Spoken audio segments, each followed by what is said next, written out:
Hoy vamos a hablar de un personaje que todos en México creen conocer. Un nombre que es sinónimo de traición, de derrota, de esa vergonzosa venta de la mitad de nuestro territorio. Antonio López de Santa Anna, el Quinceúñas, el vendepatrias por antonomasia. Pero, ¿y si les dijera que hubo un tiempo, y sobre todo un lugar, donde este hombre no era un villano, sino un Mesías? Un Salvador al que se le rezaba, se le festejaba y se le esperaba como el hombre visible por excelencia, el único capaz de obrar milagros. No es una ironía, es la compleja y muy humana historia de cómo se fabrica un ídolo, y para entenderla tenemos que viajar a su tierra, a la villa de Jalapa, entre 1821 y 1855. Y desentrañar no solo al hombre sino el mecanismo que lo encumbró. Porque la historia, queridos amigos, no es un simple desfile de buenos y malos, es un teatro de necesidades, de vacíos y sobre todo de rituales. Primero, un poco de contexto. ¿Por qué surgen los caudillos?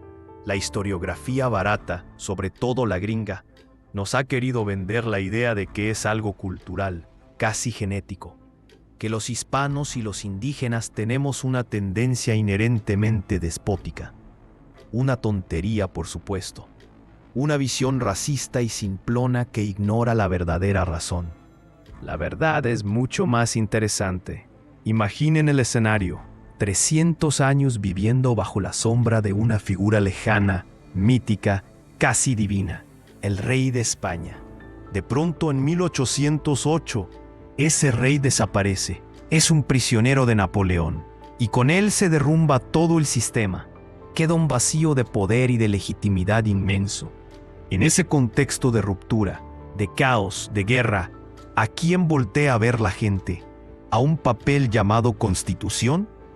¿A un congreso de señores ilustrados discutiendo en una capital lejana?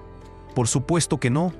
La gente, la plebe urbana, los campesinos, buscan un rostro, un líder fuerte, una figura paterna que reemplace al monarca ausente. El caudillo no es una aberración, es una consecuencia casi natural de la orfandad política. Y aquí es donde la cosa se pone verdaderamente fascinante. Cómo estos hombres, estos caudillos, se perpetúan en el poder. Cómo forjan esa relación casi mística con el pueblo. La respuesta no está en los discursos, ni en las leyes, ni siquiera en las batallas. Está en la fiesta. Sí, la fiesta. Como bien decía Octavio Paz, somos un pueblo ritual. Pero esto va más allá del folclore. La fiesta es una tecnología política, un desfile, una misa solemne, fuegos artificiales, un baile. No son meros entretenimientos. Son rituales que tienen un poder de seducción y comunión extraordinario. Un antropólogo, Víctor Turner, decía que en la celebración el participante no es un espectador, es invadido por la experiencia, su percepción se altera, el ritual te involucra, te hace partícipe, te altera la sangre, no solo las ideas, te hace vivir emocionalmente un ideal.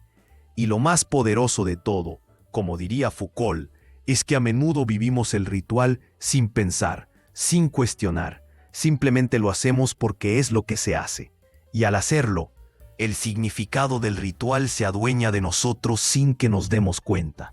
Nos volvemos santanistas sin saber que lo somos. Ahora veamos esta maquinaria en acción. Vámonos a Jalapa. Para el pueblo jalapeño, el primer héroe de la independencia que vieron en carne y hueso fue Santa Anna. El 30 de mayo de 1821, la ciudad los celebra con misa solemne y Te Deum por haberlos liberado de los realistas. Y no solo eso, les quitan los impuestos al maíz y al frijol. El héroe libertador y además benefactor. Y a partir de ahí, la cosa no para.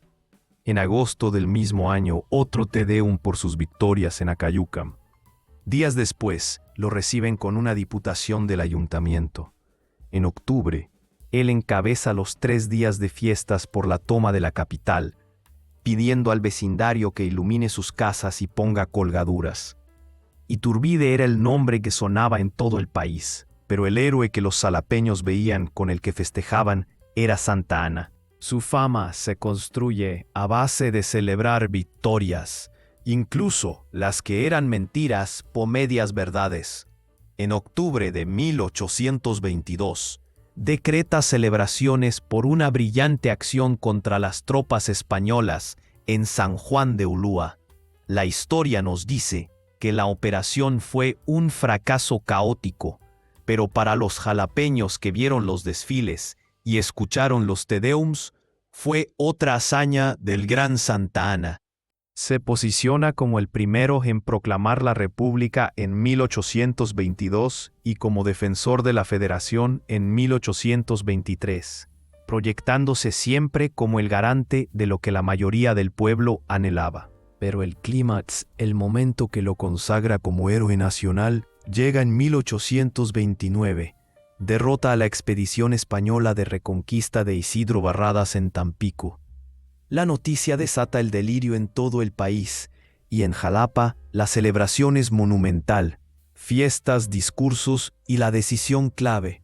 Se decreta que el 11 de septiembre será una fiesta anual en el estado de Veracruz. El primero, el 16 de septiembre. Oyó tronar en Dolores el terrible grito de libertad. El segundo, el 11 de septiembre, la vio afianzada por siempre en la brillante jornada de Tampico, decía un bando de la época. A esa fiesta anual se le suma otra. En 1832, Santa Anna se levanta en armas contra el gobierno de Bustamante y logra derrocarlo. Convenientemente se olvida que él mismo había ayudado a desestabilizar el orden años antes. No importa. Ahora es el restaurador del orden constitucional. Y ¡zas! El Congreso de Veracruz decreta el 2 de enero como otro día de fiesta anual. ¿Se dan cuenta? Para un habitante de Jalapa, el calendario estaba marcado por Santa Anna. Pero hay más. A estas fechas fijas se suman las celebraciones por sus idas y venidas. Jalapa estaba en la ruta entre su hacienda y la capital, así que cada vez que pasaba era motivo de fiesta. Arcos triunfales, repique de campanas, bandas de música, la élite besándole la mano. Se le festeja cada una de las 11 veces que asume la presidencia. Se celebra su santo el 13 de junio, con bailes para las élites y música en la plaza para el pueblo. Se celebra la colocación solemne de su retrato en el Salón de Cabildo. Se celebra su boda con su segunda esposa, Dolores Tosta, apenas 2 meses después de las solemnes honras fúnebres por la muerte de la primera. Era un culto a la personalidad constante, abrumador, que se tejía en la vida cotidiana. En 1854, para organizar un baile en su honor, el ayuntamiento creó 11 comisiones, una para el adorno de la sala, otra para los fuegos artificiales, una para la construcción de un globo aerostático y hasta una comisión para las composiciones poéticas, poesía oficial para el caudillo. Así que cuando en 1855 el resto del país se levanta en armas contra el dictador con la revolución de Ayutla, ¿qué pasa en Jalapa? Lo reciben por todo lo alto, arcos, música, aclamaciones. Para ellos, el odio del resto de la nación no eran más que rumores distantes e irrelevantes. Ellos despedían a su héroe, convencidos de que, como siempre, acabaría por volver. Para los jalapeños, Santa Anna no podía ser otra cosa que el salvador de la patria, no porque fueran tontos o serviles, sino porque lo habían celebrado, lo habían vivido, habían participado en la construcción de su mito durante más de 30 años. Sus victorias eran fiestas locales que todos recordaban. Sus derrotas, como la de Texas o la guerra contra Estados Unidos, eran noticias lejanas que no interrumpían el día a día. Quizá, visto desde hoy, Santa Anna nunca salvó nada, pero desde la perspectiva de ese pueblo que lo festejó hasta la saciedad, no cabe duda de que él fue el hombre que empuñó con mano vigorosa el timón de la nave del Estado para salvar a la nación del naufragio. Ellos lo creyeron porque el ritual repetido hasta el cansancio se los hizo sentir como una verdad absoluta. Y aquí la pregunta final. ¿Hemos cambiado tanto? ¿Acaso nuestros rituales modernos, los ciclos mediáticos, las tendencias en redes sociales, los mítines políticos, no siguen fabricando héroes y villanos con la misma eficacia? Piénsenlo. Hasta la próxima.